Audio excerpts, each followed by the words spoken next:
A aula hoje era para ser sobre torção, coisas de curva, assim, mas eu não estava me divertindo pensando nisso. Eu estava pensando em outras coisas, então eu vou falar de outras coisas. Quer dizer, são as mesmas coisas, mas que tem a ver com o seguinte, né? A gente tem uma curva,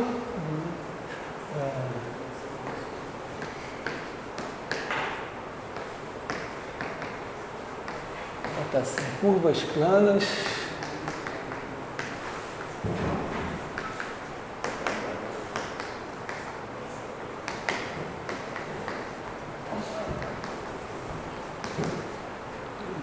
quer dizer, a gente pegou uma curva, assim, uma curva C,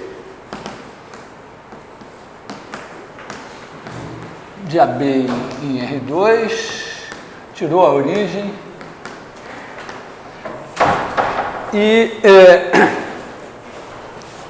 em princípio, a gente pensa assim, essa C de t igual a x de t, y de t, ela vem assim de fábrica. E a gente passou daqui para escrever C de t igual a R de t, cosseno θ de t, seno θ de t.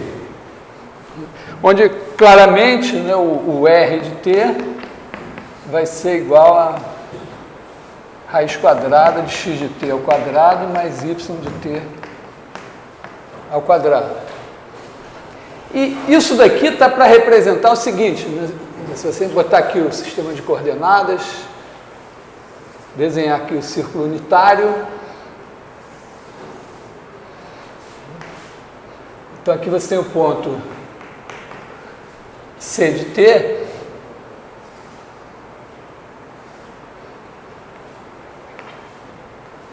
tem esse ponteirinho aqui, esse cara daqui é o U de t.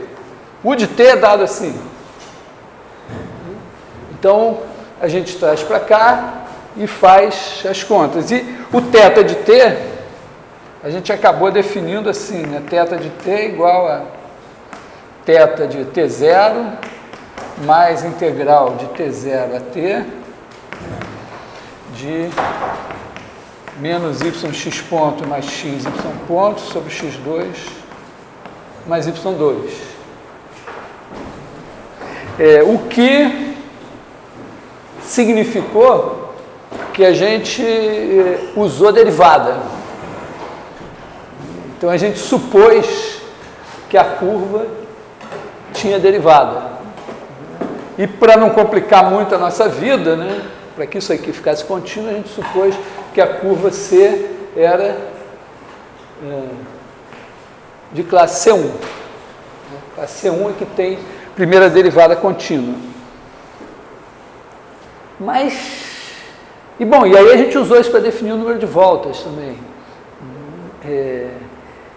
E no número de voltas, eventualmente a gente gostaria de ter o número de voltas para funções, para curvas só contínuas, assim, ou mesmo aí o θ. Né? Então tem uma questão, né? E se isso daqui, em vez de ser C1, fosse C0? Quer dizer, a curva, trocar aqui o C1 por C0. Isso não vai poder funcionar assim. Vou poder usar a derivada. Tem uma maneira de fazer por pedaços, né? Você pega a curva e você parte o intervalo AB em pedacinhos pequenos, de maneira que em cada pedacinho você garanta que você está num trecho onde você pode usar arco seno, arco cosseno, arco tangente, algum que dê certo naquele pedaço.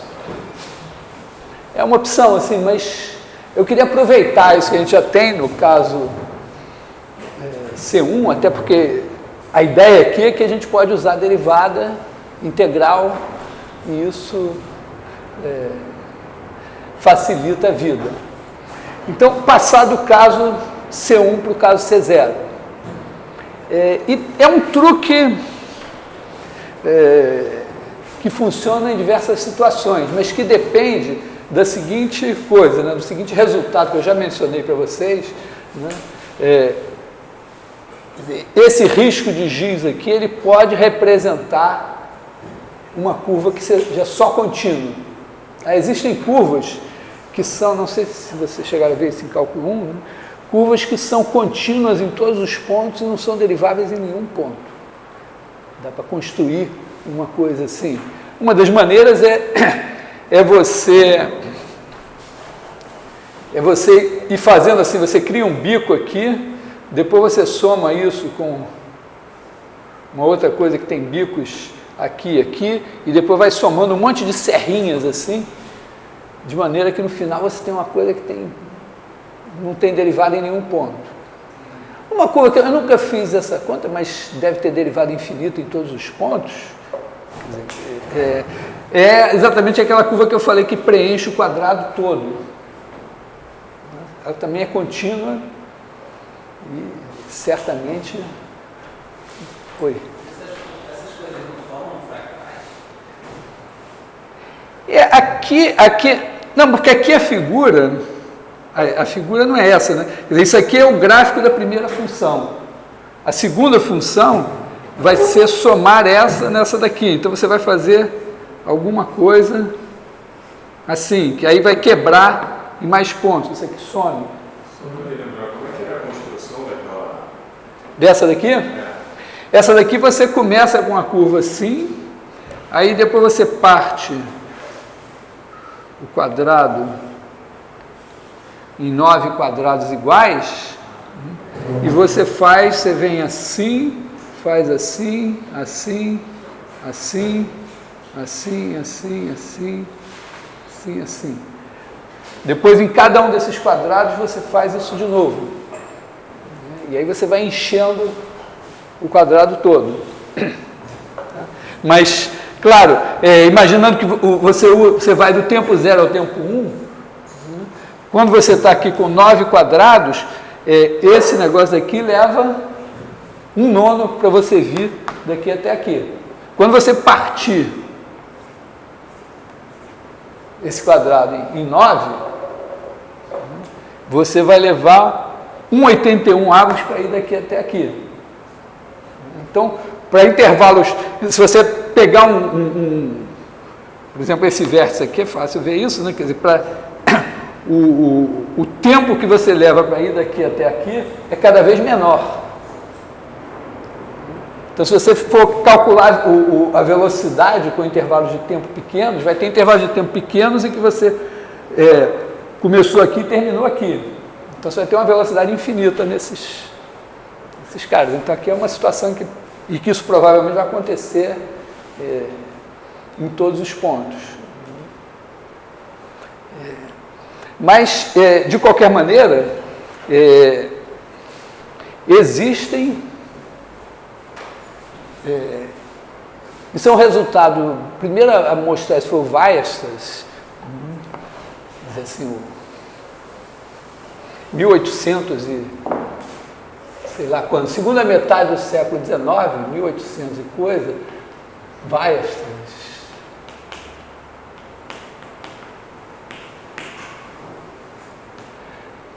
Escrever com 2 S. Ele deu, acho que foi o primeiro a dar um exemplo de uma função que é contínua em todos os pontos e não é derivável em nenhum. Aí 1900, mais ou menos, um cara chamado Baer mostrou que, num certo sentido, as curvas que são, as funções que são contínuas em todos os pontos, mas não são deriváveis em nenhum ponto, são em maior número do que, são um conjunto mais gordo que o conjunto das funções contínuas que tem derivado em algum ponto. Mas o próprio Weierstrass dá uma contrapartida para isso, que é super interessante. Ele mostra que, se você pegar uma função qualquer contínua, definida num intervalo limitado, eu falei isso, com perigo de ser confundido com algum resultado importante em atuária, eu tenho vontade de chamar de teorema do risco, porque se esse risco representa o gráfico de uma função contínua, então dentro desse risco tem o gráfico de um polinômio.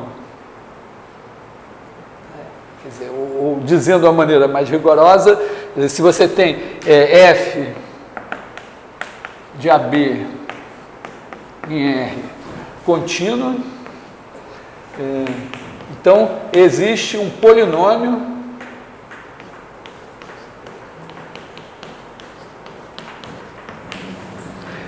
tal que f de x menos p de x, quer dizer, isso aqui, para todo epsilon, existe um polinômio, todo epsilon maior que zero, existe um polinômio tal que isso daqui é menor que epsilon para todo x em AB.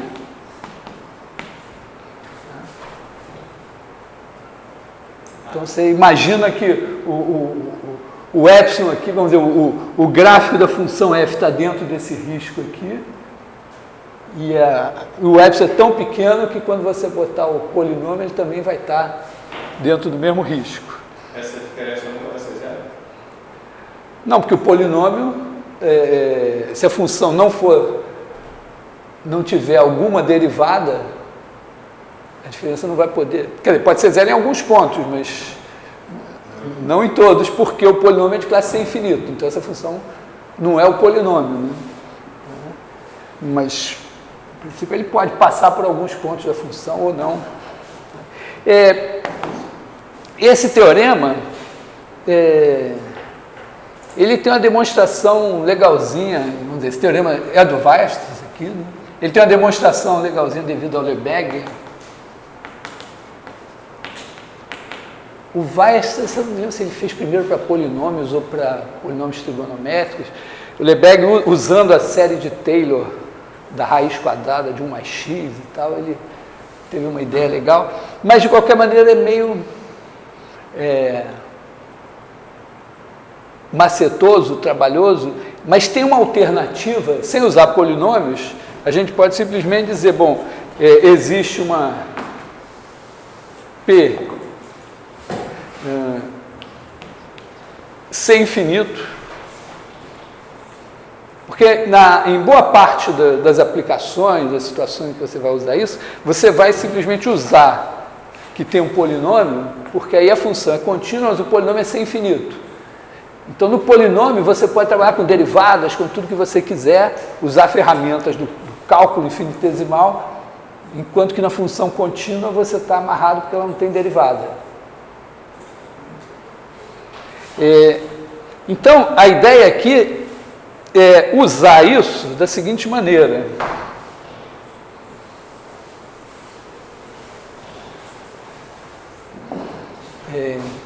Imagina que você tem aqui uma curva C e que é só contínua. Então, C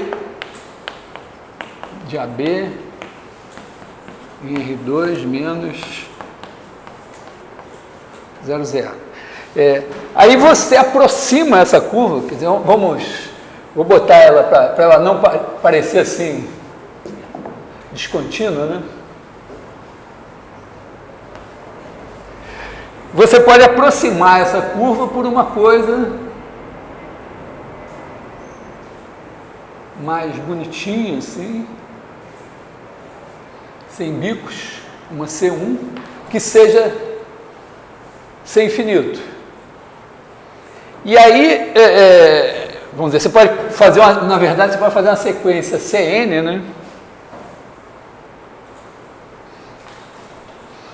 Tá, que quando n tende para infinito, Cn tende para C, no sentido que a diferença de Cn de x para C de x, em todo x, fica menor que um número arbitrariamente pequeno. E aí usar, é claro, né, que deve acontecer o quê? Que nessas circunstâncias, você gostaria de dizer, bom, então a variação de ângulo de C é o limite da variação de ângulo da CN. Essa seria a ideia. Com a CN, então, essa CN ser infinito. Então, você faria CN de AB em R2 menos 0, 0. Essa aqui é C0, essas aqui são C infinito. Para todo epsilon maior que 0, existe N0, tal que N maior que N0 implica Cn de t menos C de t menor que epsilon para todo x em AB. Isso aqui é uma distância, né? Eu nem me lembro se eu cheguei a mencionar isso, mas você tem uma norma, você pode considerar essas funções de AB em R2 como um espaço vetorial e a norma sendo o máximo da norma da função. Tá? Quer dizer, aqui a gente tem esse espaço E igual ao espaço das funções C0 de AB em R, com norma de C igual a máximo com T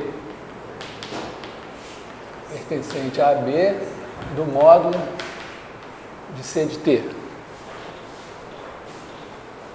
Então a gente está usando essa norma que dá uma distância entre curvas. Então eu estou dizendo que para n, quando n tende para infinito, a curva Cn tende para a curva C. A norma da diferença tende a 0. E aí usar, dizer assim, que a variação de ângulo, variação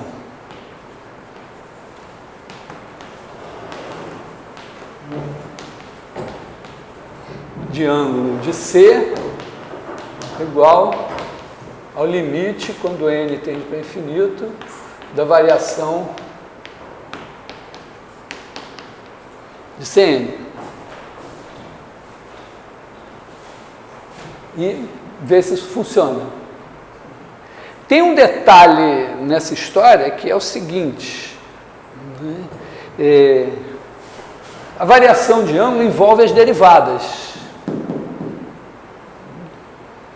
E a gente sabe que curvas que estão próximas nessa norma, quer dizer, é isso aqui, ó, você pode ter uma curva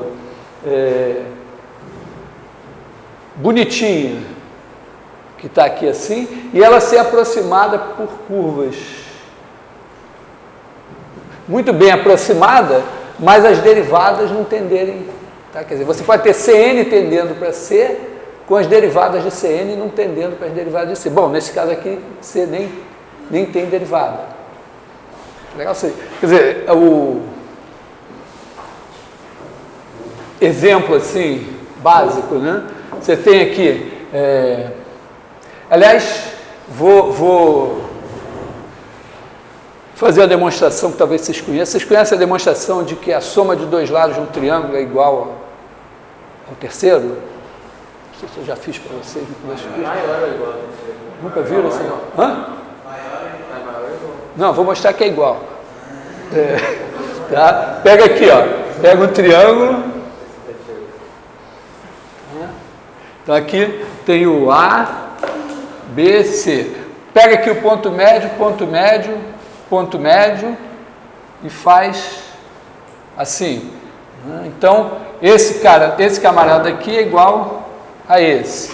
E esse daqui é igual a esse. Então, esse comprimento dessa curva é igual ao comprimento do triângulo original, a soma B mais C original. Então, eu posso apagar isso aqui.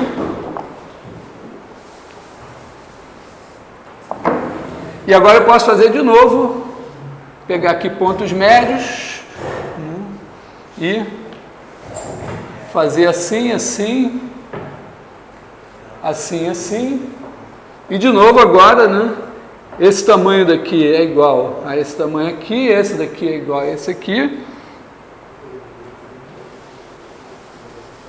E aqui eu continuo com o tamanho igual ao original. E agora eu posso fazer de novo.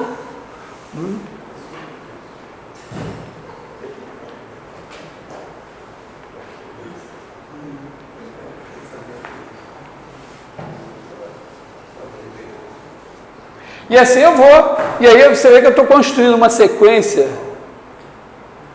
de curvas que está tendendo para essa daqui. Então, vamos dizer, eu tenho os comprimentos Ln, são sempre iguais a B mais C, mas eles estão tendendo para A. Então, no limite, a gente mostra que A é igual a B mais C. Legal? Não vale achar engraçado, tem que explicar, deve ter uma coisa errada nisso aqui.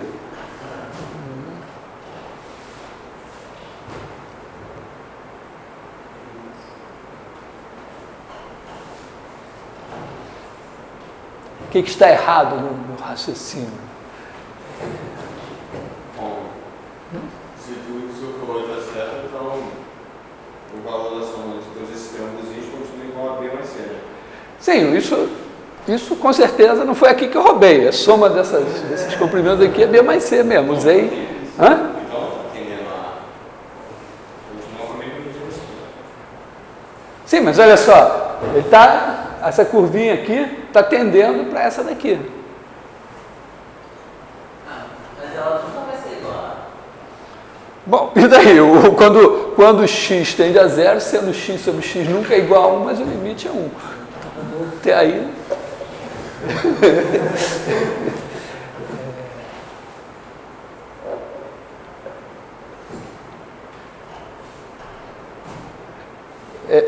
É uma ilusão muito simples, olha só. Eu estou deixando implícito no meu raciocínio que o comprimento é uma função contínua.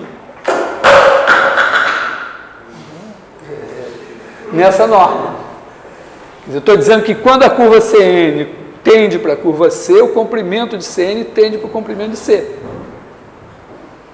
Isso significa que eu estou admitindo que o comprimento é uma função contínua nessa norma. E que esse resultado, vamos dizer, esse falso resultado demonstra que não é, justamente. Eu não provei em nenhum momento que o comprimento é uma... Porque o comprimento, a gente já viu que é uma coisa delicada lá, você tem que definir como supremo e tal. Mas mesmo quando você tem curvas de classe C1, o comprimento é dado por uma integral. Basicamente, se você pensar assim, você poderia trocar isso por um outro exemplo um pouquinho mais assim, né? Você faz Fn de 0π em R, que seria Fn de x, eu acho que serve assim, 1 sobre raiz de n, seno de nx, né? Porque seno de nπ é sempre zero, né? Então, isso aqui vai ser uma curva assim, que vai estar aqui de 0 a π, então com n igual a 1, você tem uma coisa assim, com n igual a 2, você vai fazer uma coisa assim, na verdade, né? E, na medida que n vai ficando grande, você tem seno de nx, né? O seno de nx com n grande, né? Ele vai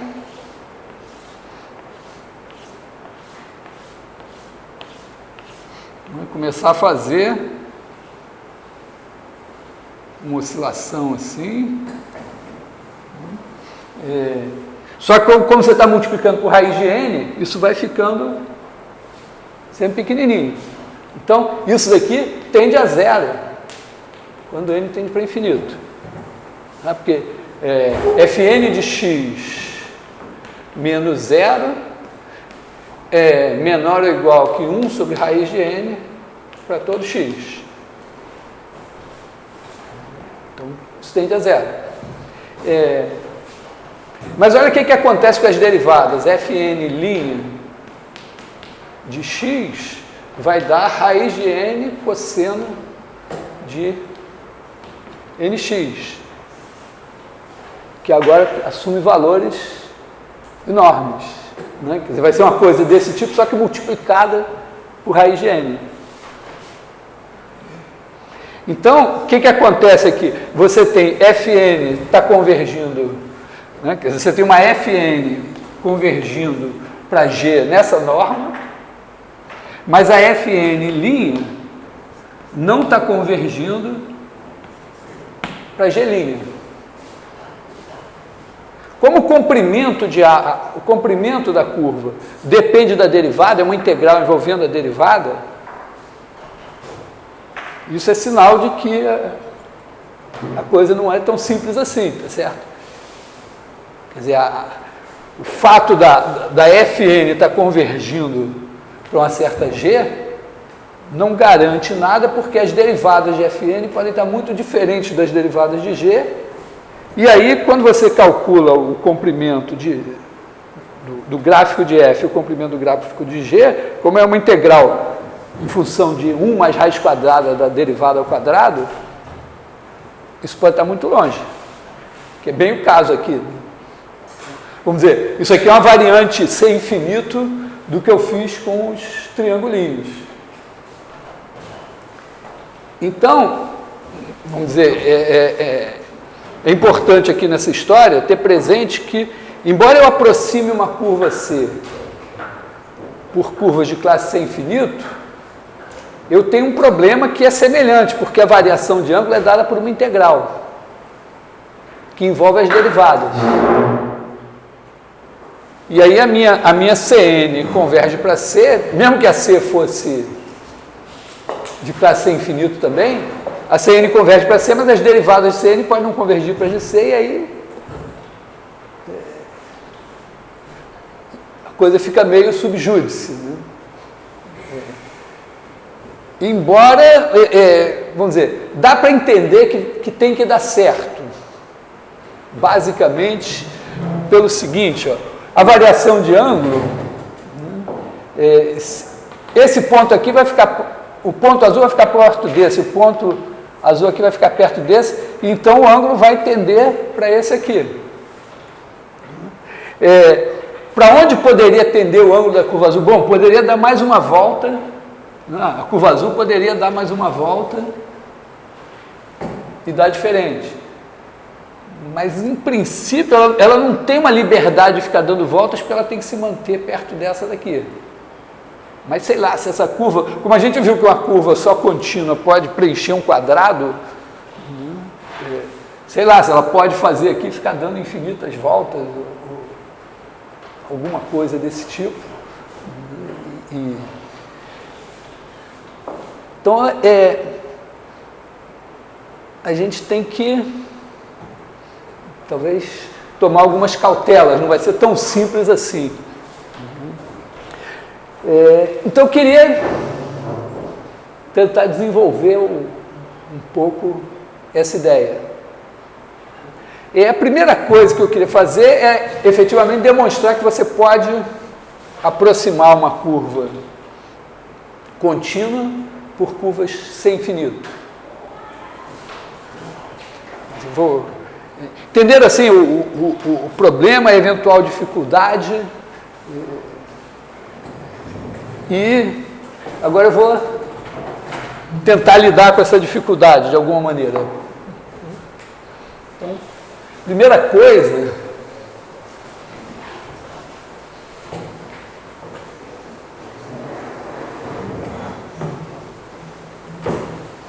então quero demonstrar esse teorema básico aqui, né? Teorema.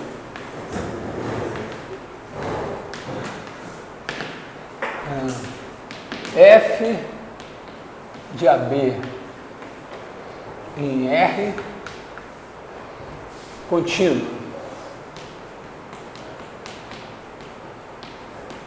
e um epsilon maior que zero. Então, existe uma G de AB em R sem infinito,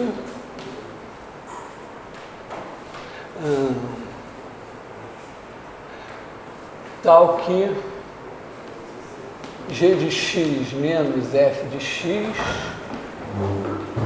menor que epsilon para todo x pertencente a AB. Eu ainda vou acrescentar um detalhe, que é o seguinte: eu talvez não vá definir toda a variação de ângulo, mas eu queria pelo menos definir o número de voltas. E no número de voltas você tem curvas fechadas. Então, vou também dizer que se f de B igual a f de A,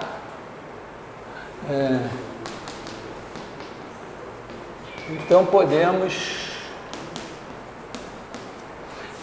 tomar G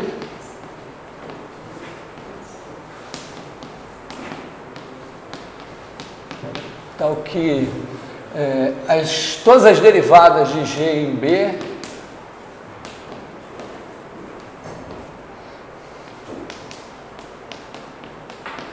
quer dizer, G de B com N igual a zero é a função, né? G de B igual a G de A, G' de B igual a G' de A, etc, etc. Tá? Que é, bom, a curva que emenda. Onde eu vou usar isso? Eu vou usar isso, eu tenho a curva C, ela tem x1 de t, x2 de t, ou x de t, y de t. Aí eu aproximo a x1 por uma C infinito e a x2 por uma C infinito. Bom, esse é o resultado. A ideia da demonstração, eu vou precisar de alguns detalhes técnicos, né? A ideia da demonstração é o seguinte, né? Você tem aqui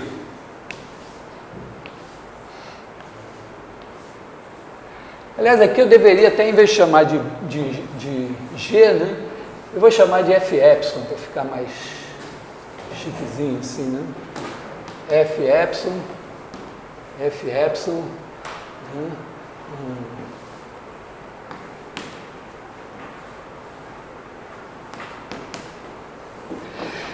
E aqui você tem a F. Também é tomar G e tal. Existe.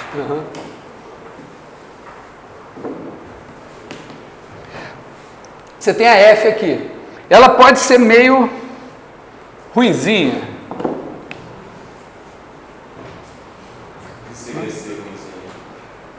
Não ter derivada.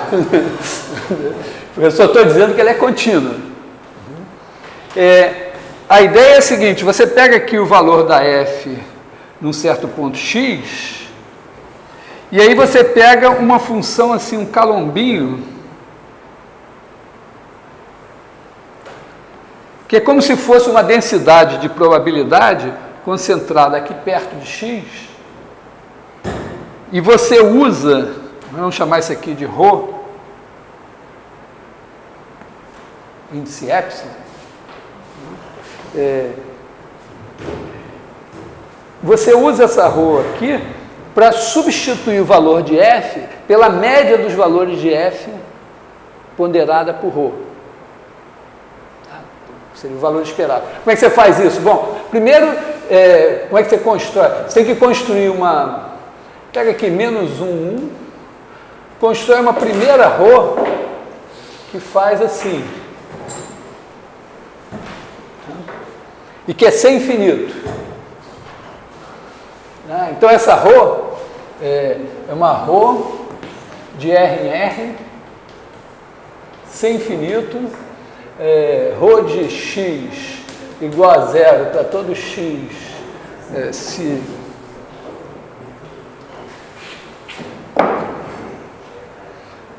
botar assim R+, se norma de x maior ou igual a epsilon, maior ou igual a 1, desculpa. Tá? Então, daqui para lá, ela vale zero. O R+ aqui é um R+, incluindo zero. Né? Vou botar zero infinito.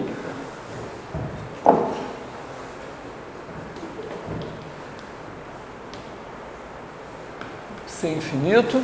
Ela tem essa propriedade. E a integral sobre R de ρ é igual a 1.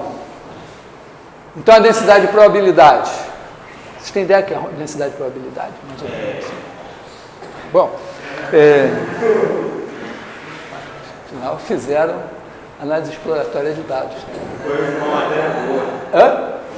Boa, ótimo. Então, entenderam os nomes, pelo menos. Bom, você usa essa função aqui, e aí você cria a rho epsilon assim, né? Vamos dizer assim, você pega aqui menos delta,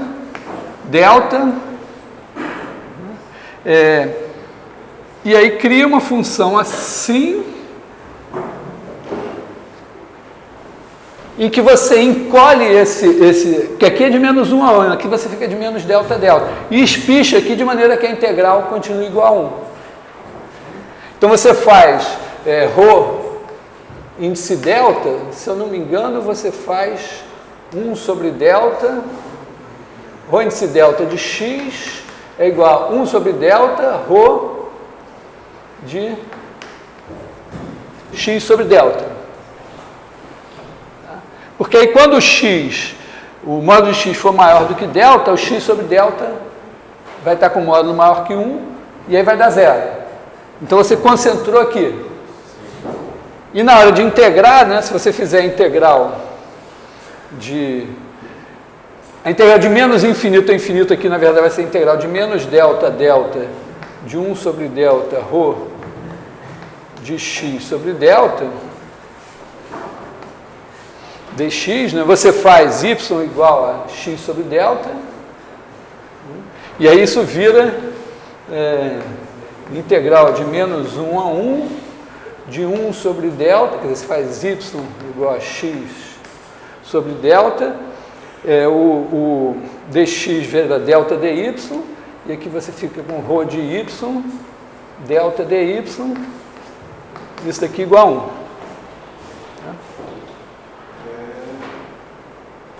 Só um detalhe técnico, quer dizer, tá na cara que você pode... Eu só não entendi os limites de integração.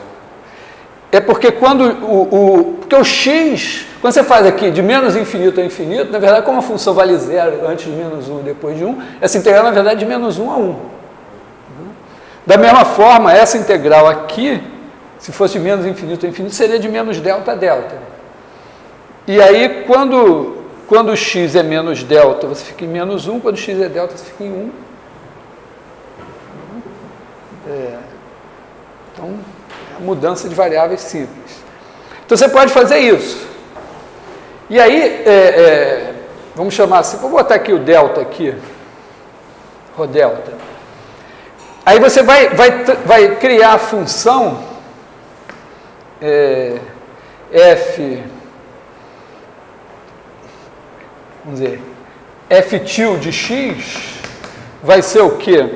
Você vai fazer... Para cada x, você vai substituir o f de x pela integral de menos infinito a infinito. Menos infinito a infinito está meio esquisito, porque a f não está definida, mas tudo bem, vou cuidar disso.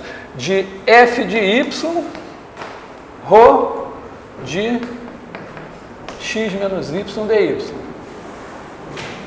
Tá? Aqui a gente pode tranquilamente também, para ficar psicologicamente melhor, né, fazer com que ρ de menos x igual a ρ de x, ela simétrica assim, para você ficar assim, não, peraí, tal, virou ao contrário. Tá? O que é isso? Né? Você pegou a ρ e trouxe o zero para o x. Trocou o x com menos x, mas trouxe o zero por x. Então você tem exatamente essa figura aqui, né?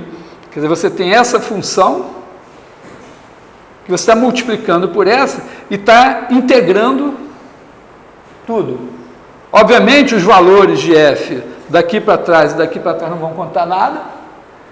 Como a integral da sua ρ é 1, você está fazendo uma média ponderada dos valores de f perto dos valores de x. Então, você deve estar próximo do valor de f de x. Se a f é contínua, você está fazendo uma média dos valores próximos, então, é isso aqui. Só para garantir a existência dessa ρ aqui, não sei se vocês fizeram esse exercício em cálculo 1.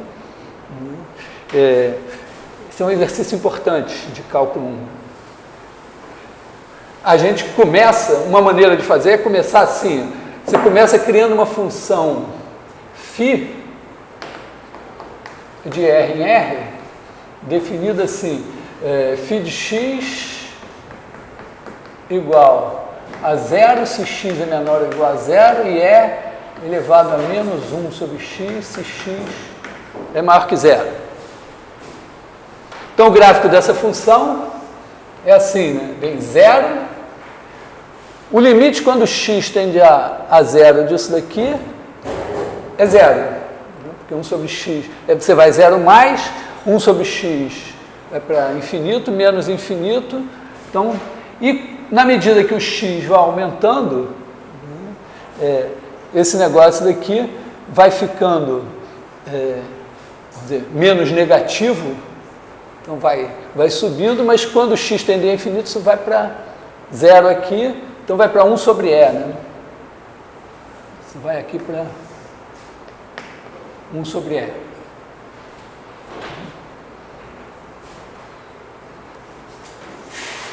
É isso? É. Ou não?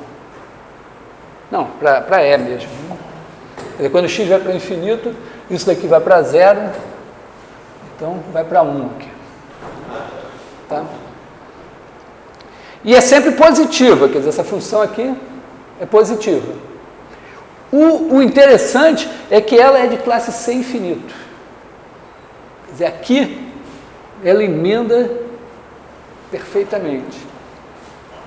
Isso é um exemplo super importante também de função que, se você fizer a série de Taylor dela, o raio de convergência é 0. Você faz a série de Taylor, você bota o valor da função, os valores das derivadas, né? Quer dizer, se você fizer somatório de n igual a 0 a infinito de enésima derivada de φ em 0 sobre n fatorial x elevado a n, isso daqui vai ser igual a 0 para todo x. Então aqui você tem uma série de Taylor que vai, vamos dizer, não é que o raio de convergência é infinito, mas, quer dizer, não tem nenhum intervalo de menos epsilon, onde a série de Taylor coincida com a função. Então é um contra-exemplo, mas tem essa... Como é que você mostra que as derivadas todas são zero? Vocês sabem, tem um teorema de cálculo 1 também, cálculo de uma variável, muito legal, que diz o seguinte, né, que se a função é derivável no intervalo, exceto em um ponto, mas e ela é contínua naquele ponto, e a derivada tem limite, então ela é derivável no ponto.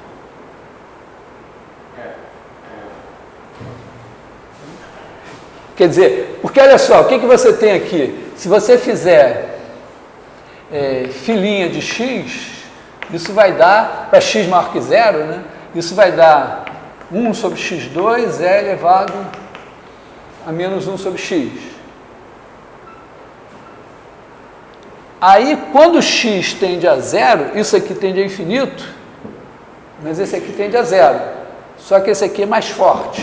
Né? Por que x2? Porque 1 sobre x, a derivada é menos 1 sobre x2. Né?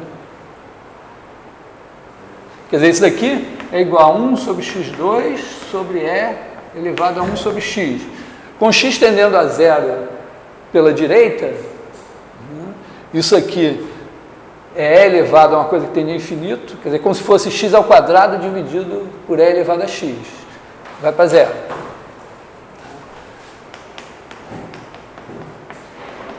Aí, se você derivar de novo, fiz duas linhas de x, isso vai dar 1 sobre x a quarta é elevado a menos 1 sobre x, mais, aqui você vai ter menos 2 sobre x ao cubo é elevado a menos 1 sobre x. E aí você vai vendo que você vai ter todas as derivadas, né? A enésima derivada de f de x vai ser um certo polinômio em 1 sobre x vezes e elevado a menos 1 sobre x. E esse polinômio sempre vai perder para esse aqui. Tá? Então isso aqui sempre vai tender a zero quando x tende a zero mais. Então significa que se você calcular as derivadas aqui, elas tendem a zero. E a função em cada passo é contínua em zero, porque você calcula a derivada anterior, deu zero. Então isso vai garantir que tem todas as derivadas em zero iguais a zero. Isso calculado em zero. Hã? Calculado em zero. É. Eu não estou calculando, eu estou já usando esse teorema que se a função é contínua e a derivada tem limite naquele ponto, então ela é derivável. Para uma função contínua deixar de ser derivável num ponto de continuidade, é preciso que a derivada não tenha limite naquele ponto. Se tiver, é consequência do teorema do valor médio. Então, isso aqui vai mostrar que a enésima derivada de sin zero é igual a zero para todo n. Então, essa função é sem infinito. Então, se essa função é sem infinito... É sem infinito porque o polinômio de t ela tende a zero? Não, ela é sem infinito porque ela tem todas as derivadas iguais a zero aqui do lado esquerdo. Então, é uma função sem infinito do lado de cá. Do lado de cá ela é sem infinito, porque isso também é sem infinito. A derivada aqui, todas as derivadas aqui são zero, e todas as derivadas aqui tendem a zero pela direita. E como ela é... Aí você, recursivamente, você mostra que ela tem todas as derivadas iguais a zero aqui. Tá? Exercício, mostrar isso. Tem esse... Bom, brevemente é isso. Então, exercício de cálculo 1, mostrar que essa função é sem infinito. Aí, o que você faz? Você pode fazer o seguinte, né? Você quer produzir um calombinho aqui,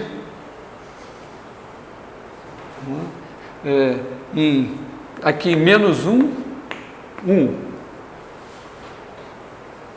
A gente pode criar uma função que é positiva entre menos 1 e 1 e negativa fora de menos 1, 1. Eu sei criar uma função assim, né, que é positiva entre menos 1 e 1, negativa é só pegar uma coisa do segundo grau. Né? Você pega x mais 1 vezes 1 menos x, ou seja, 1 menos x2, né?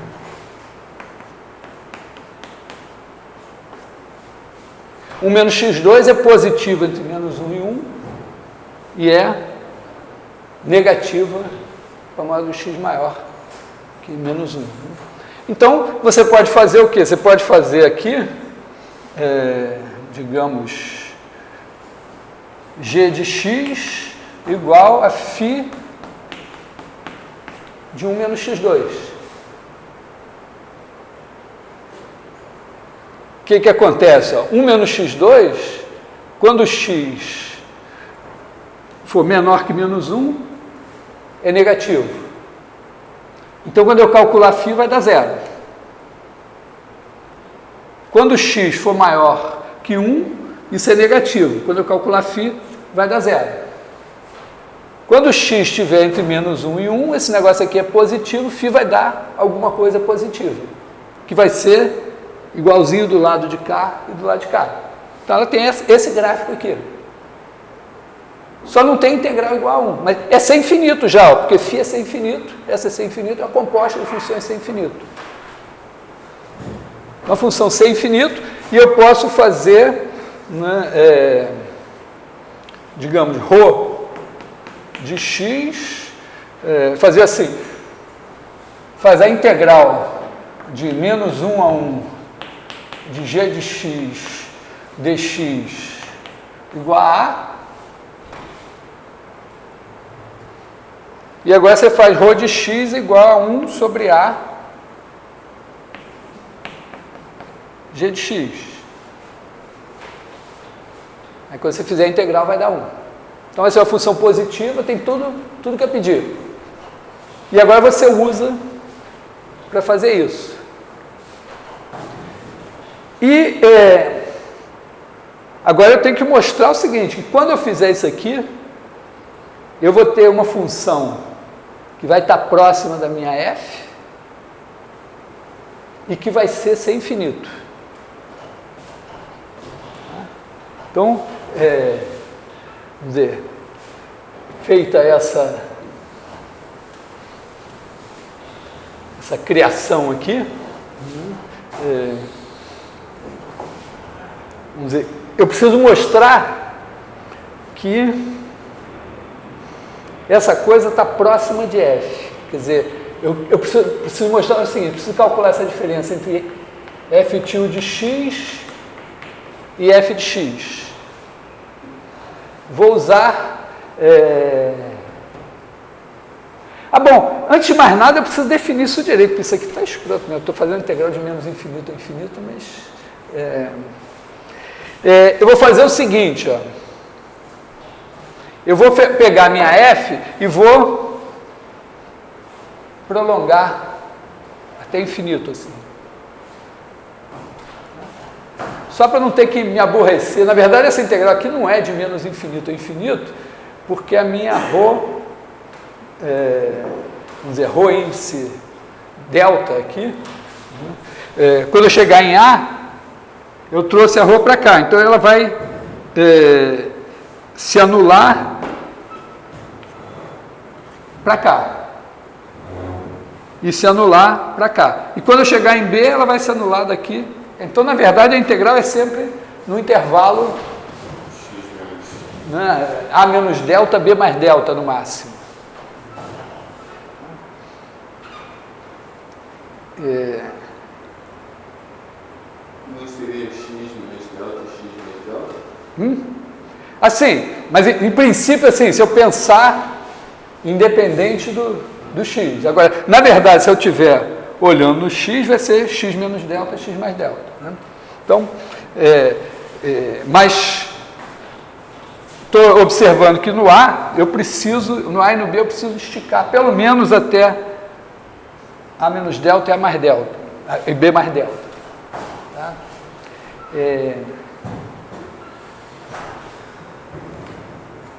Então, o que é isso daqui agora? Né? Isso daqui é igual a... Então, posso fazer assim, integral de x menos delta a x mais delta de f de y, ρ. Eu vou deixar esse delta de fora aqui. Ρ de x menos y dy menos f de x. F de x, eu posso também escrever assim, né? Se eu fizer integral de x menos delta a x mais delta de ρ de y menos x, ou de x menos y, Isso é igual a f de x. isso aqui é 1, né? Eu construí a ρ para a integral da 1. Então, se eu multiplicar isso por f de x,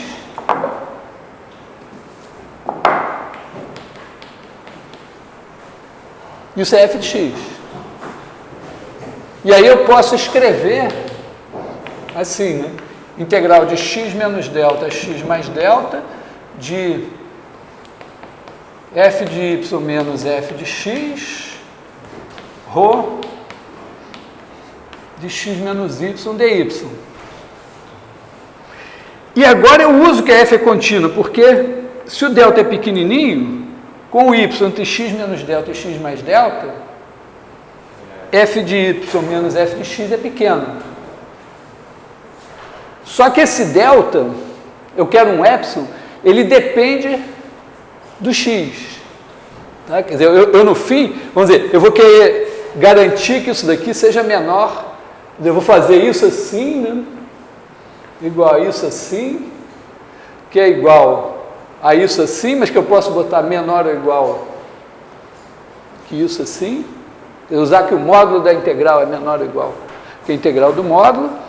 E aí usar que esse cara daqui é menor que alguma coisa menor que epsilon. Tá? Se o delta for suficientemente pequeno, aí isso daqui ficaria menor que epsilon, integral de x menos delta, x mais delta de ρ, de x menos y dy. Essa integral é 1, isso dá epsilon. Tá? Só que, fixado o epsilon, em princípio, para cada x eu tenho um delta diferente. Então, eu preciso de um teorema de continuidade uniforme, que eu não sei se vocês viram em cálculo 1, que toda função contínua no intervalo fechado é uniformemente contínua. Seria uniformemente contínua. Uniformemente contínua é que, dado o epsilon, você tem um delta que serve para todos os x. Entende a diferença? Por exemplo, 1 sobre x é uma função que é contínua, mas quando você vai chegando perto de zero, né, se ela tem um gráfico assim, quando você chega perto de zero, você dá um epsilon aqui, o delta aqui vai ficando cada vez menor. Então você não tem um delta que serve para todos os x. Mas se a função for contínua no intervalo fechado, isso é verdade. Para toda função contínua no intervalo fechado, isso é verdade? Quer dizer, toda função contínua no intervalo fechado é uniformemente contínua. Acho que eu vou mostrar isso também. Quer dizer, aqui eu fecho a minha demonstração assim, né? Se para esse epsilon existe um delta tal que isso daqui é menor que epsilon para todo x, então eu estarei mostrando que essa diferença aqui é menor que epsilon para todo x em AB. E eu preciso que a minha função seja... Por isso que eu prolonguei continuamente aqui, porque isso tem que, vamos dizer, vai exigir que a minha f seja... quer dizer, eu prolonguei porque eu vou fazer uma integral que pega esse pedacinho aqui, né? E aqui, quer dizer, quando eu fizer f de y menos f de x, quando eu estiver aqui perto de A, né, o y pode estar aqui assim. E quando eu estiver perto de B, o y pode estar aqui fora, mas como a função vai ser contínua aqui nesse pedaço, tudo bem.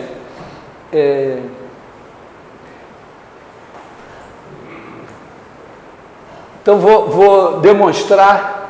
Então, o que falta só é mostrar o seguinte, né?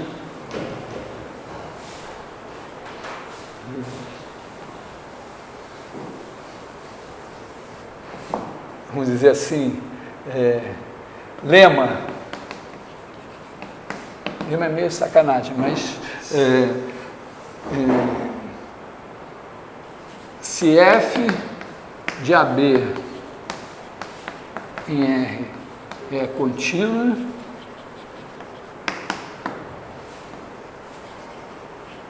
então, para todo epsilon maior que zero, existe delta maior que zero, tal que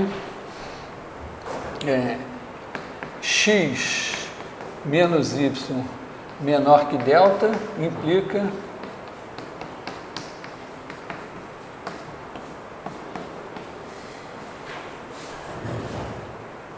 e aqui não tem nenhuma restrição, o delta é absoluto.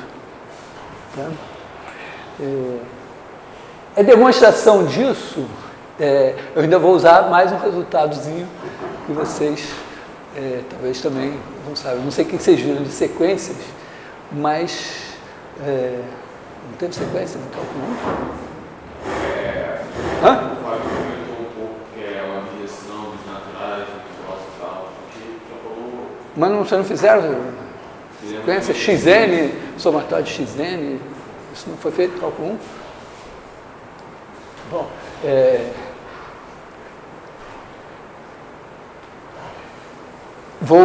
Bom, vocês sabem que é uma sequência, né? Xn tende para x significa o seguinte, né? quando n tende para infinito, quer dizer que para todo epsilon maior que zero existe n0, tal que n maior que n0 implica xn menos x menor que epsilon. Quer dizer, o xn está pingando e está escrito aqui o seguinte: por melhor que você enxergue, a partir de um certo instante, você pensa que todos os xn são iguais a x.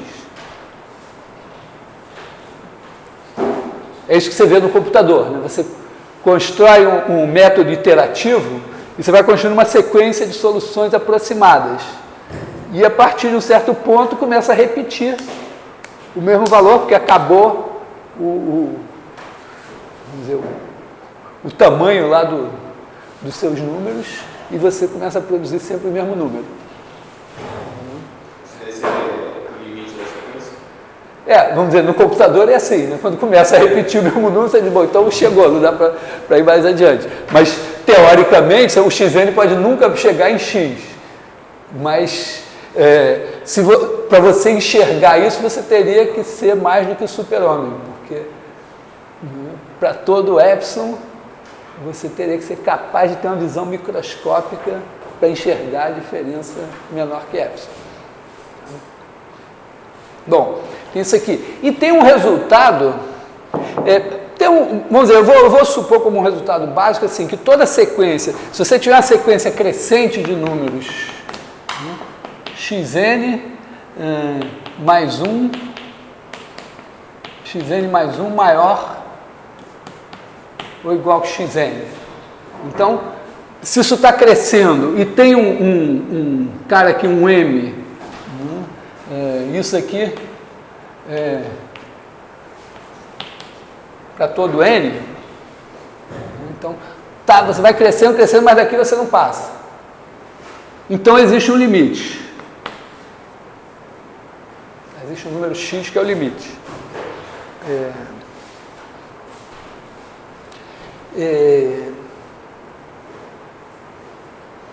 E tem uma outra, tem um fato interessante, é o seguinte, que toda sequência limitada tem uma subsequência convergente. E mostrando isso, quer dizer, toda sequência limitada tem uma subsequência convergente. Com isso você consegue demonstrar esse resultado. Mas, que horas são? 2:03. Eu vou, vamos dizer, já que vocês não viram nada de sequências, vou pular essa demonstração. Porque basicamente aqui é o seguinte, você diz que se esse delta não existir, é porque tem um epsilon, para um certo epsilon maior que zero, você sabe que qualquer que seja o delta que você dê, tem caras que essa distância é menor que delta, mas essa daqui é maior ou igual a epsilon. Então tem um certo epsilon, né? E aí você faz delta igual a 1 sobre n, você tem xn, yn, tais que xn menos yn é menor que 1 sobre n, mais f de xn menos f de yn é maior ou igual a epsilon. E aí isso vai implicar que a função não é contínua em algum ponto. Bom, eu vou usar essa continuidade uniforme, porque foi isso que eu precisei na hora que eu faço lá f de y menos f de x menos... Não, f de... é isso mesmo. F de y menos f de x, eu precisei que isso aqui fosse menor que um certo epsilon, para sempre que a distância entre y e x fosse menor que delta. Então, vou supor isso dado, e aí eu consigo, quer dizer, o que eu consegui? Eu consegui criar a minha f epsilon, quer dizer, a minha f epsilon foi obtida assim, né? Eu dei epsilon maior que zero, aí tomei delta maior que zero, tal que x menos y menor que delta implique f de x menos f de y menor que epsilon. E aí eu fiz a minha f epsilon igual a integral f epsilon de x igual a integral de x menos delta, x mais delta, de f de y, ρ de x menos y, ρ delta dy, onde a ρ delta era aquela concentrada entre menos delta e delta. Então, o que eu mostrei até agora foi que f epsilon de x menos f de x é menor que epsilon para todo x. Agora eu preciso mostrar que essa função é infinitamente derivável.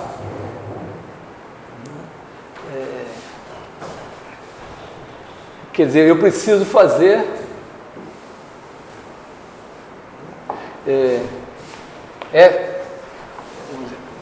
f epsilon de x mais h menos f epsilon de x sobre h. Observa que na hora que eu faço isso daqui, eu vou definir essa por uma integral, essa por uma integral, e nas duas integrais, o x está na ρ, e a ρ é infinitamente diferenciável, então eu tenho uma chance. Se ele estivesse aqui na f, eu ia ter que rebolar. Na verdade, dá para fazer, teria que trazer de volta para a ρ, mas, quer dizer, então, isso daqui vai ser igual a integral de x menos delta. E, na verdade, aqui, né, eu vou ter que fazer x mais h menos delta até x mais h mais delta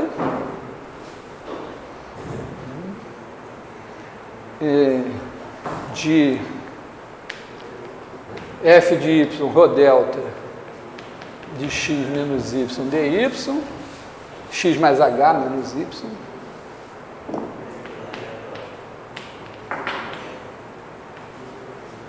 menos a integral de x menos delta, x mais delta, de f de y, ρ delta de x menos y dy. Tem cara no negócio que o Fábio passou para vocês, se vieram perguntar alguma coisa assim? Bom, tem um problema aqui que os limites de integração são diferentes, né? Não, depende, porque o H, por enquanto, não tem nenhuma limitação, né? Então, mas eu posso trocar para menos infinito. Não é que o H está tendendo a zero, não? O H vai tender a zero. Quer dizer que para o H bem pequenininho, esses intervalos vão ser muito parecidos. Mas tem alguma coisa ainda que não é exatamente igual, né? Quer dizer, a gente... Vou apagar aqui e ver se eu consigo derivar esse negócio, né? Num primeiro momento, pelo menos, para não me enrolar, né, eu posso botar isso aqui de menos infinito a infinito, porque eu estendi, a ρ está definida de menos infinito a infinito. A f também está definida de menos infinito a infinito. Eu só estou botando isso aqui porque eu sei que fora desse intervalo a ρ é nula. Quer dizer, isso daqui, a ρ calculada aqui é nula. Então, se eu botar menos infinito a infinito, não vai fazer nenhuma diferença. Só para eu botar no mesmo intervalo. Quer dizer, isso aqui eu poderia... Eu vou tirar esse delta aqui que me incomoda, né? Vou fazer integral de menos infinito a infinito, em princípio. E aí eu posso botar f de y. Bom, eu tenho que botar ainda 1 sobre h, né?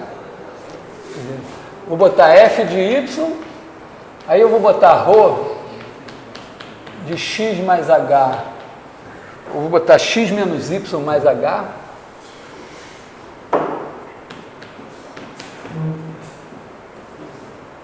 menos ρ de x menos y, sobre H dy.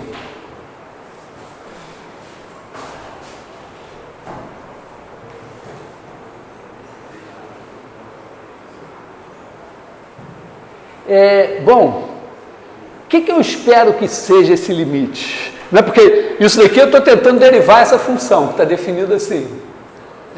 Eu tenho que calcular esse limite. Algum chute de quem seja esse limite?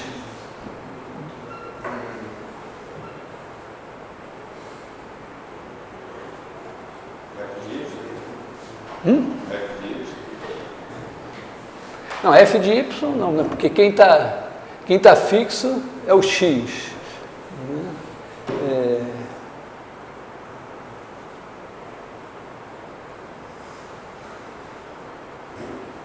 Quem está variando aqui é o h.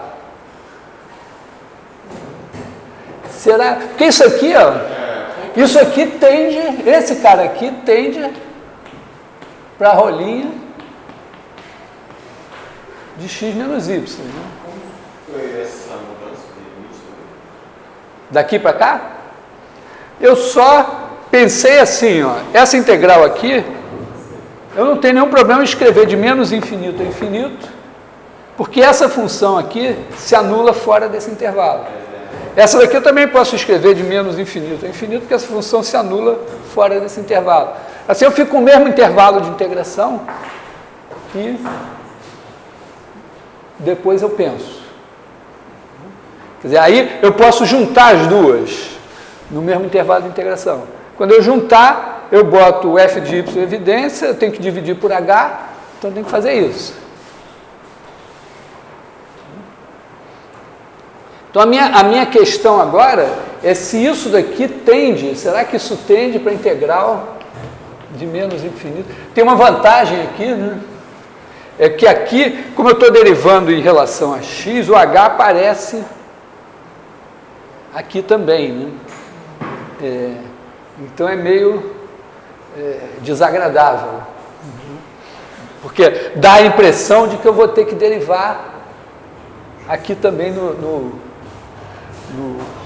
nos limites de integração. Aqui eu fico, bom, se eu pegar um intervalo suficientemente grande, essas duas zeram. Quer dizer, eu estou uma zera fora desse intervalo, a outra zera fora desse. Se eu pegar um intervalo assim, as duas são zero e o limite de integração não interfere mais. Será que seria isso daqui?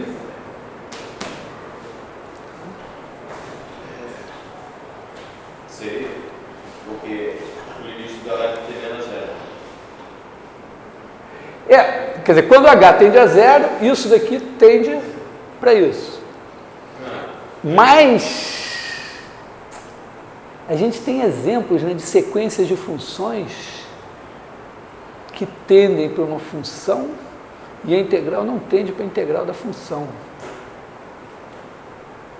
Olha só, exemplo fácil. 1 sobre n. Zero aqui, n. Vamos dizer assim. Então, a integral desse negócio daqui é meio. Para todo n. Mas quando n tende para infinito, para cada x que você pegar, tem uma hora que 1 sobre n é menor que x. Então a função tende a zero em todos os x. E em zero ela é zero sempre. Então essa função aqui, se eu fizer essa fn, ela tende a zero. Fn de x tende a zero para todo x. Mas a integral de fn é igual a meio para todo n. Então não é garantido. O físico dirá, claro que isso é verdade. Ele é sempre um otimista. Vamos dizer, o bom físico, ele olha e diz, pela física eu acho que isso tende. Quando ele dá um chute assim. O matemático vai dizer, não, mas podia não dar. Aí vai lá correr atrás para ver por que... E geralmente quando o físico é bom, ele dá o chute dele está certo. Embora matematicamente não esteja bem fundamentado. Bom, sei lá, vamos tentar esse chute aqui. Será que vai dar certo isso? Quer dizer, a gente teria que mostrar que isso daqui menos isso vai tender a zero. A minha questão seria olhar para isso daqui, menos rolinha de x menos y, h, botar tudo isso sobre h, dy, e ver se eu tenho sorte disso tender a zero. Eu posso, vamos dizer, eu posso estabelecer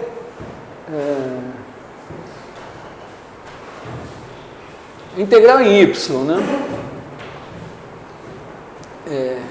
O meu x, né? O meu x está entre A e B. O meu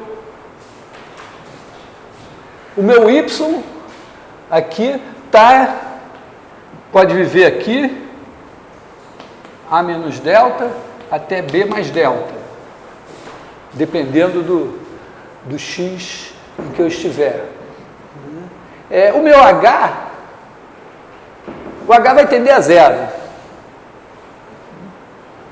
Então eu também posso supor que mesmo quando eu esteja aqui, o h vai um pouquinho mais aqui. Vamos botar assim, A menos 2 delta. Não, meu delta está fixo, o h vai tender a zero, então eu não preciso calcular isso para h grande. Quer dizer, na verdade, essa integral aqui de menos infinito a infinito vai me garantir que esse cara daqui vai estar daqui até aqui.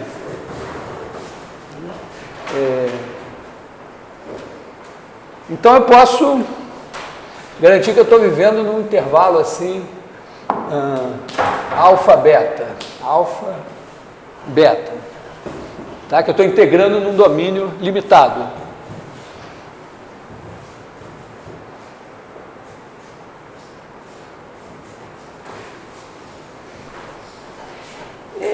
E essa diferença aqui?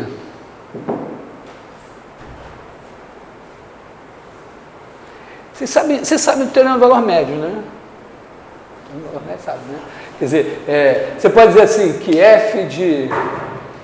Vamos dizer, se eu pego a função do intervalo AB, então f de B menos f de A sobre B menos A é igual a f' de C, com C aqui. Então você pode dizer que f de B menos f de A é igual a f' de C vezes B menos A. Isso serve para estimar coisas, porque se o tamanho da derivada é menor que um certo tanto, né, se você garantir aqui que f' de x de modo é menor que k, então você pode escrever que isso daqui é igual a isso, que é menor que k vezes B menos A. É uma maneira meio complicada de dizer o seguinte, que se você está andando do tempo A até o tempo B com velocidade menor que k, então você vai andar menos do que k vezes B menos A. Então é isso aqui. Porque eu preciso estimar o tamanho desse negócio daqui, né?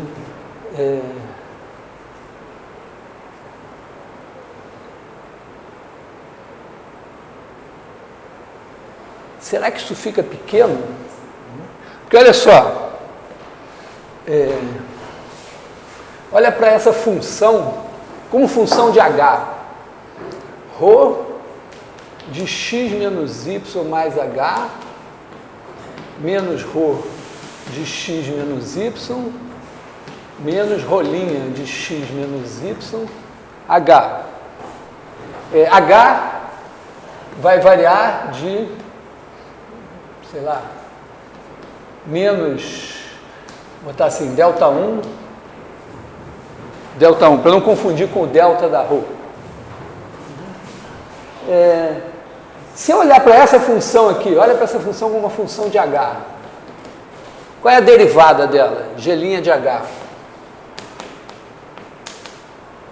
Bom, aqui vai dar rolinha de x menos y mais H, isso aqui dá 0, menos rolinha de x menos y. Tá? Então, essa é a diferença entre o valor de ρ da derivada nesse ponto, mas esses pontos são próximos. E a rolinha é contínua, porque a ρ é C infinito. Então, ela é uniformemente contínua. Então, eu posso garantir, né, que se delta for suficientemente pequeno, isso daqui é bem pequeno. Tá? Então, eu posso garantir o seguinte, que se delta, vamos dizer, delta 1 menor que alguma coisa, quer dizer, delta 1 pequeno, implica que módulo G' de H é menor que um epsilon 1 qualquer que eu dê. O que significará que isso daqui é menor que esse epsilon 1 vezes H, que é o tamanho do intervalo aqui. Ó. Eu estou de x menos y mais H até x, quer dizer, de x menos y até x menos y mais H. Quer dizer, esse cara daqui, né, essa função aqui, ou melhor, o H está entre 0...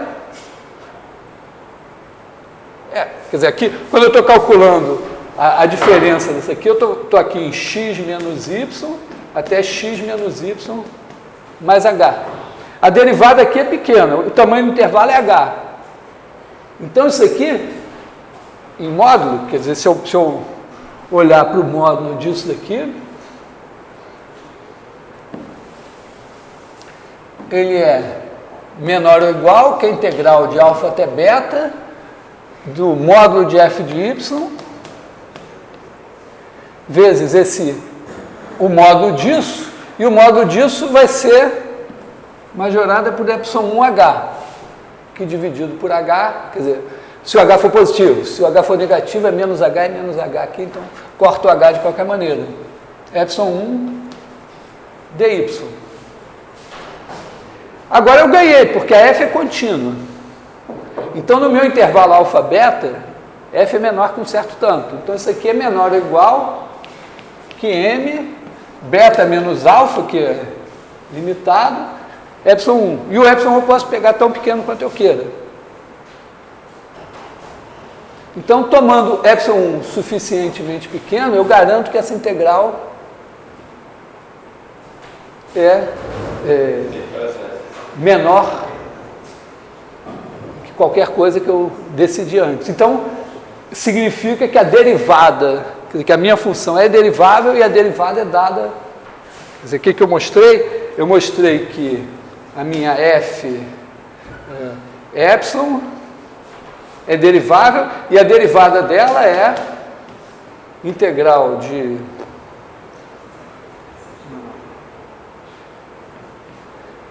x menos delta a x mais delta de f de y, rolinha de x menos y, dy.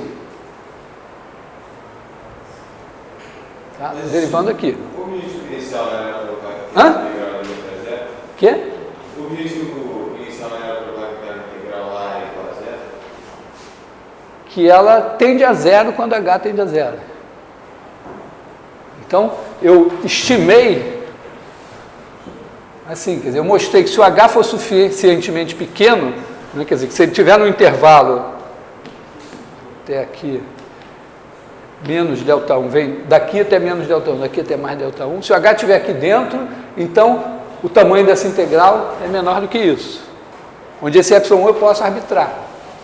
Quer dizer, se eu dou o epsilon 1, eu tenho h de maneira que essa diferença é pequena. Então, estou mostrando que a diferença entre o f de x mais h menos f de x sobre h e isso daqui está tendendo a zero.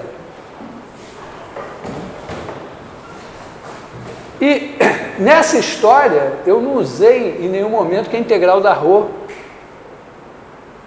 era 1. Aqui para mostrar que era derivável. Eu usei que a ρ se anula fora de um certo intervalo e é derivável, com derivada contínua. Então, eu posso fazer de novo isso, porque essa rolinha tem as mesmas propriedades que a ρ, ela se anula no mesmo intervalo que a ρ e é infinitamente diferenciável. Então, eu posso derivar de novo e obtendo, só botando derivadas aqui. Então, essa f que eu construí tem exatamente as propriedades que eu prometi. Quer dizer, ela é contínua, converge uniformemente para... Contínua, ela é sem infinito, converge uniformemente para f no intervalo. Eu prometi também o caso periódico, né? A única diferença, quer dizer, quando eu estou assim, aqui tem A, B, e aí a minha f de A é igual a f de B.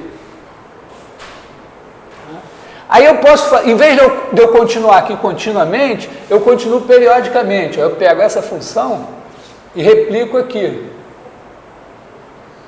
E depois replico, dei uma encolhida aqui para caber no quadro. Tá? E aí eu mantenho a continuidade, só que de uma maneira mais esperta. Porque na hora que eu for calcular os valores da f epsilon aqui perto, nesse ponto, por exemplo, eu tenho exatamente o que eu tenho aqui. Tá?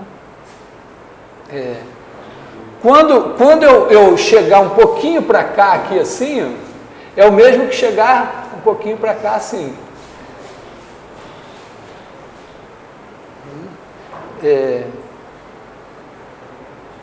Então, na verdade, a minha f epsilon, se eu quiser definir, eu posso definir ela para todo x e ela vai ser periódica. Quer dizer, tudo que ela tem aqui, ela tem aqui. E ela vai ser infinito. Se ela é periódica e é ser infinito, ela vai ter que, as derivadas aqui vão ter que ser iguais às derivadas aqui. Bom, aqui dá para ver na figura, né?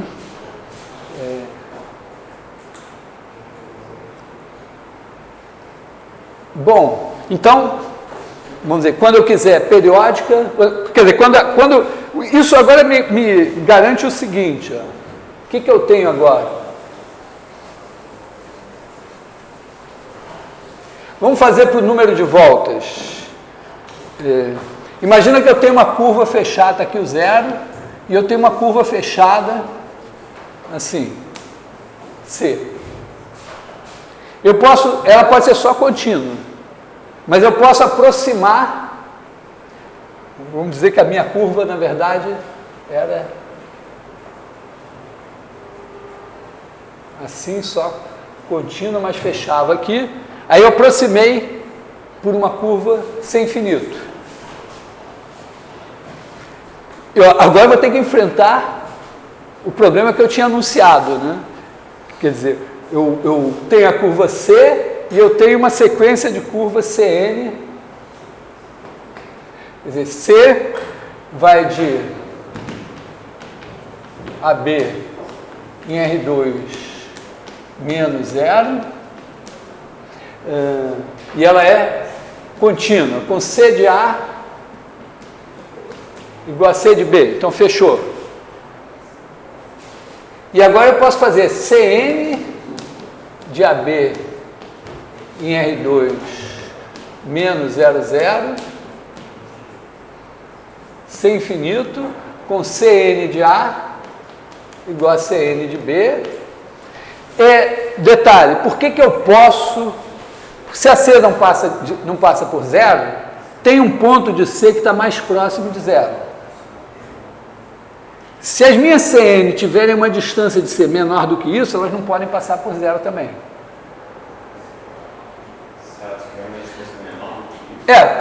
Vamos ver, chama esse cara daqui D. D igual a mínimo de C de T. Se Cn menos C menor que D, então, se eu pegar um ponto qualquer aqui, né, o C de T está aqui, e a distância do C de T à origem é maior que D. Se a distância do Cn de T, né, Cn de T a D, é menor do que D, ele não pode chegar lá na origem. Então eu garanto isso, quer dizer, que eu posso aproximar por curvas Cn que não passam em 0. Nenhuma delas. Né? Com Cn de A, Cn de B e vamos dizer, limite quando n tende para infinito de norma de Cn menos C igual a 0.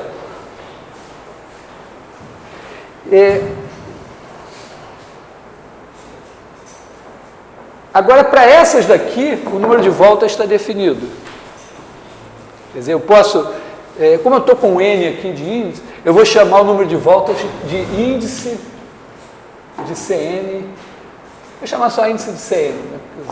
Tá, o número de voltas vai levar seu nome erudito de índice. Então, eu quero definir assim, eu quero dizer que o índice de C é igual ao limite, quando n tende para infinito, de índice de Cn. Mas, esse cara daqui é definido lá pela variação de ângulo, né? Que depende da derivada da Cn. E a Cn converge para C só do ponto de vista da continuidade. C nem tem derivada. Então, em princípio, por que uma coisa que depende da derivada das Cn's teria um limite? Aqui tem um detalhe bastante interessante, que é o seguinte. Está aqui a C, está aqui a Cn. Quer dizer, a Cn, na verdade, é a branca, que é mais lisinha, né? Está próxima da C. Se eu tiver duas curvas próximas aqui, o índice delas tem que ser igual.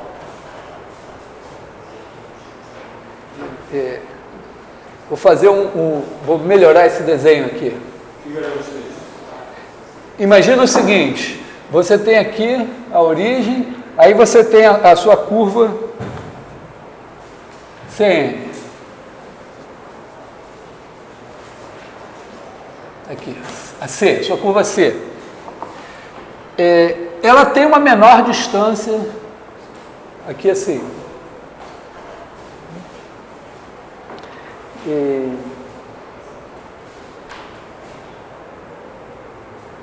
Imagina que você faz duas curvas sem infinito, uma aqui assim, né?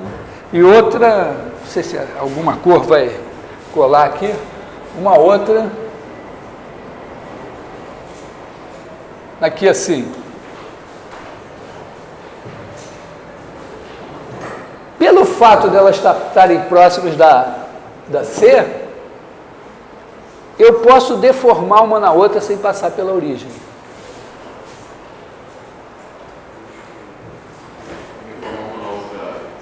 Quer dizer, imagina assim, que você tem aqui a curva C1 e a curva C2.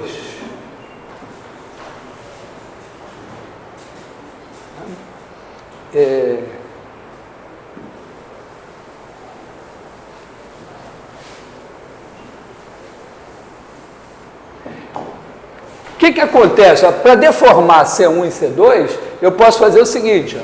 Eu posso fazer CS de T, vamos dizer assim,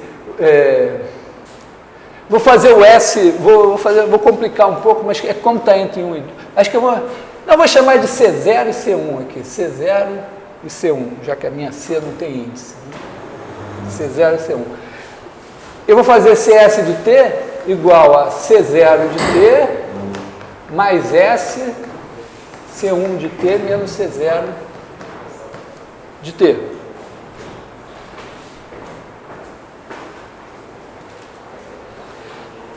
A ideia é a seguinte, ó, tem o ponto aqui da curva C que está mais próximo da origem, esse daqui.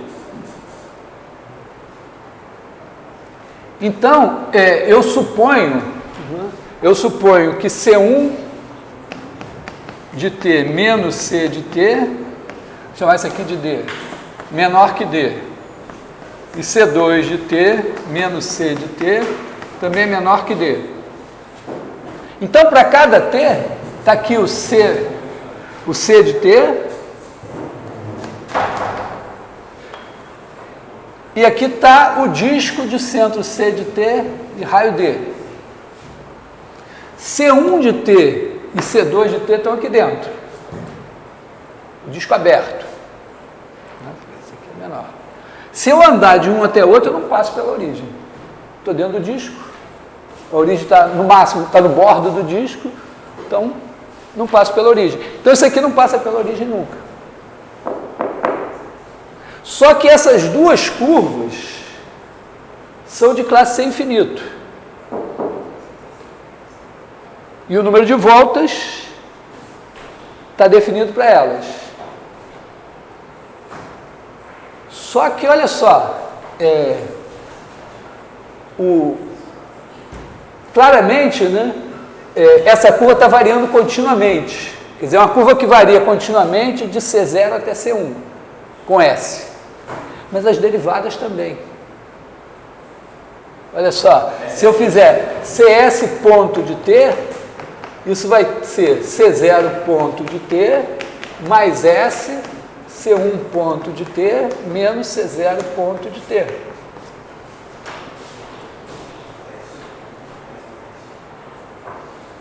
Então, como elas vão variar continuamente,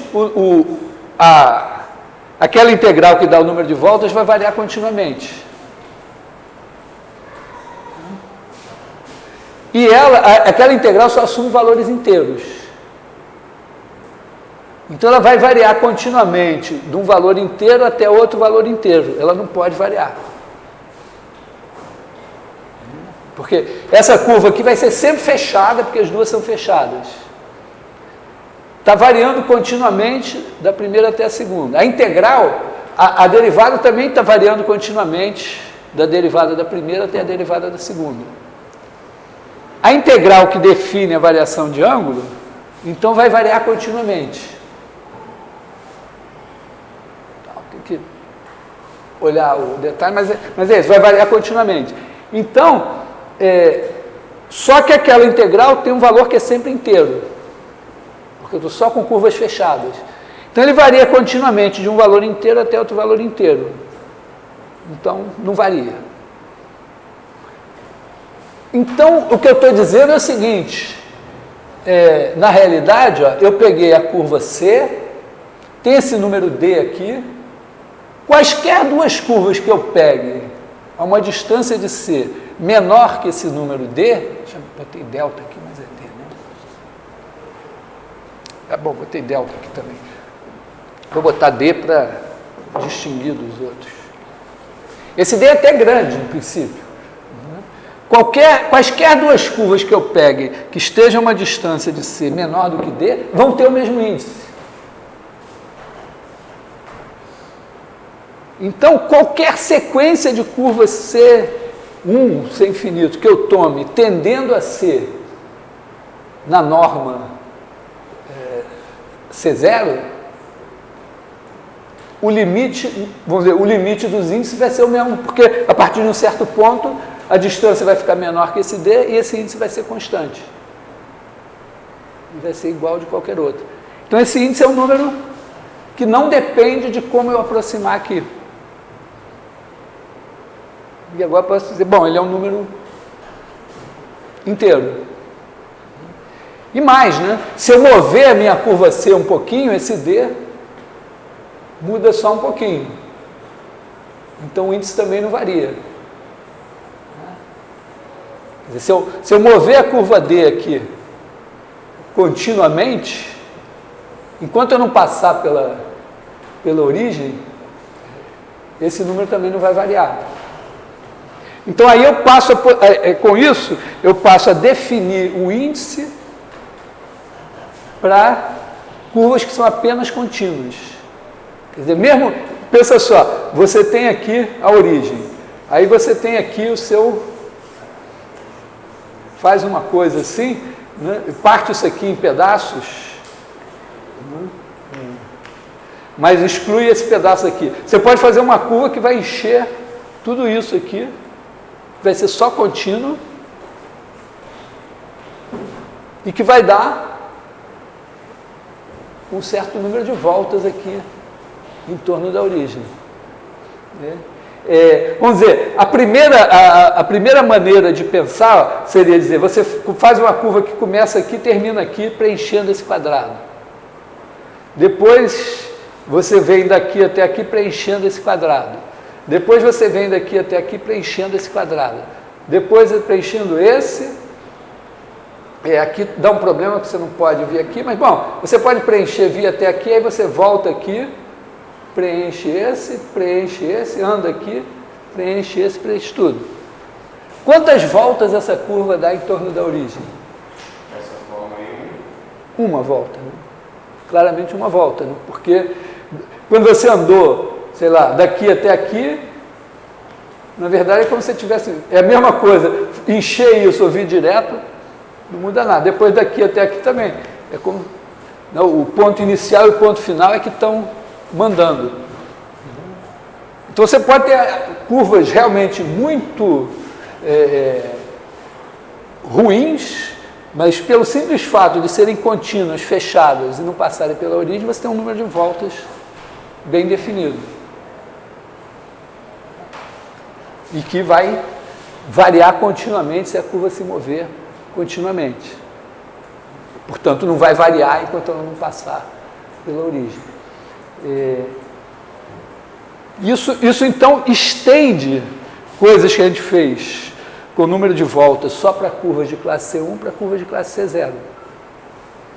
Também, né, está mais ou menos claro que, mesmo que a curva não feche, o número de volta, ou a variação de ângulo também vai poder ser definida, né?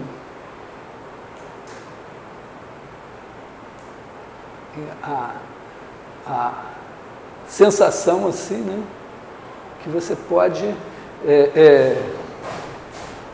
vou deixar como para vocês pensarem, mas tudo que eu fiz, ó, a gente pode pensar assim, pega essa curva e supõe que ela não fecha.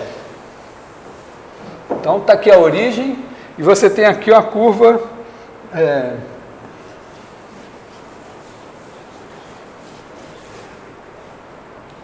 começou aqui e tal veio até aqui.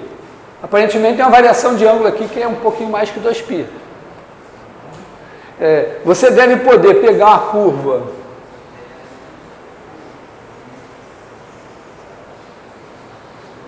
que esteja suficientemente próxima dessa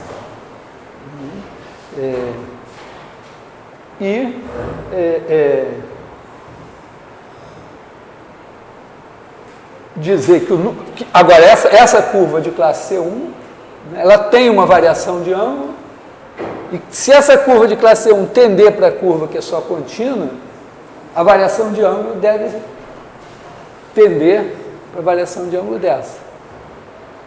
A diferença, vamos dizer, que se você pegar essa curva aqui, pegar uma outra,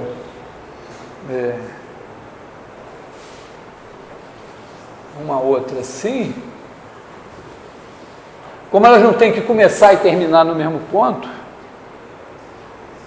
a variação de ângulo pode ser ligeiramente diferente, mas no limite deve dar o mesmo número. Deve ter um jeitinho aí para garantir isso. Então, não só a gente pode definir para uma curva, pelo menos aparentemente aqui, para uma curva que não passa pela origem, se ela for fechada o número de voltas, mas a gente também pode escrever ela em coordenadas polares. Você tem uma curva que é só contínua, o R de t, quer dizer, aqui, C de t é igual a x de t,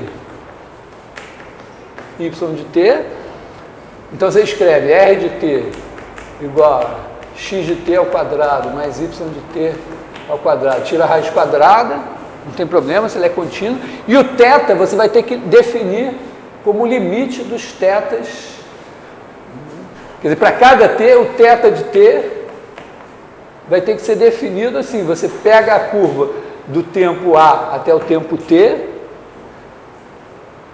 quer dizer, você faz a aproximação para a curva inteira, né, por curvas de classe C1.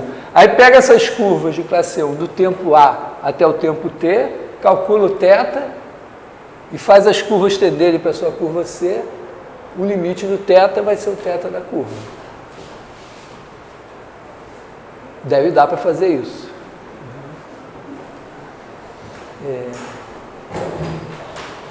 Então, isso estende. Também eu resolvi fazer isso porque, repara que para fazer esse negócio funcionar, a gente tem que rebolar aqui nas estimativas, né, no limite. Eu precisei desse resultado que eu acabei não provando, porque eu achava que vocês tinham visto sequências em cálculo 1.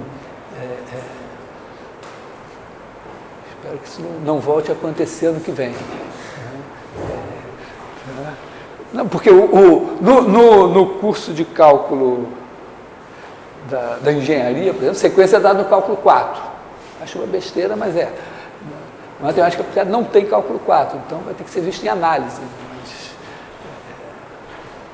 Tudo bem, mas é meio esquisito. Mas vocês viram série de Taylor? Mas sem ter visto, não viram sequências numéricas, mas viram sequências de funções. Bom, então viram, né? Na verdade, acho que vocês estão denegrindo aí. Eu tenho experiência. Se você pergunta, você está dando curso de matéria X,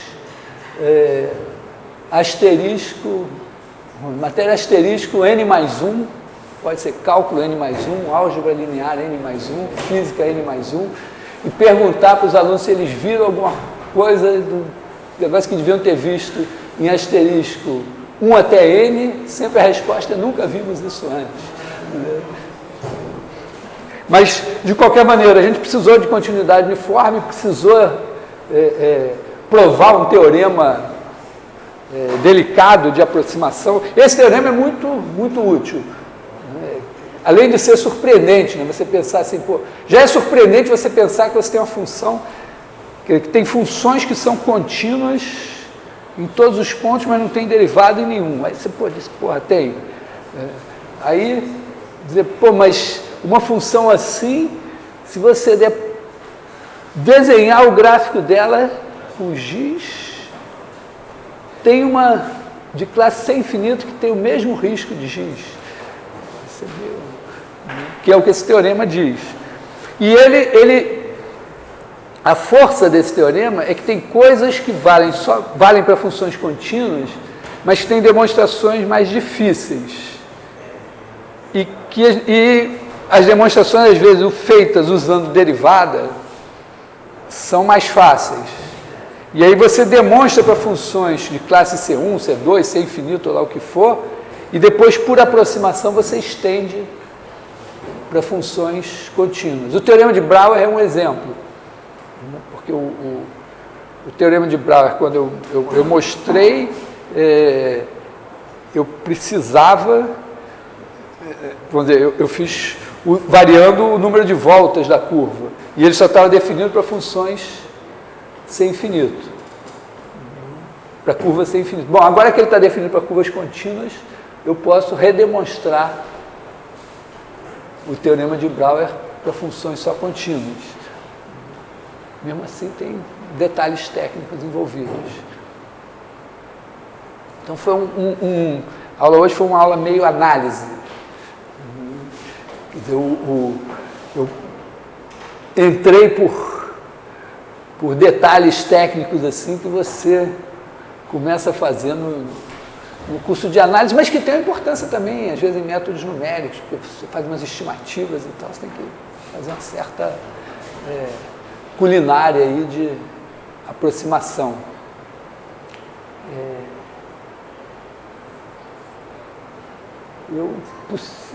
Pretendo ver se na próxima aula eu falo de torção. Vou ver se eu me entusiasmo de torção. Torção eu já expliquei, né? Você tem uma curva. Bom, se não tiver velocidade, ela fica parada no mesmo ponto. Se tiver velocidade, ela não fica mais parada no mesmo ponto. Mas se não tiver aceleração normal, ela vai andar em linha reta. Se tiver aceleração normal, ela sai da reta. Aceleração normal. Então, ela precisa de primeira derivada para sair do ponto. Para sair da reta, não basta ter segunda derivada, porque se a segunda derivada, vamos dizer, se a velocidade for não nula e a segunda derivada for alinhada com a velocidade, ela não sai da reta. Agora você tem, se você tiver,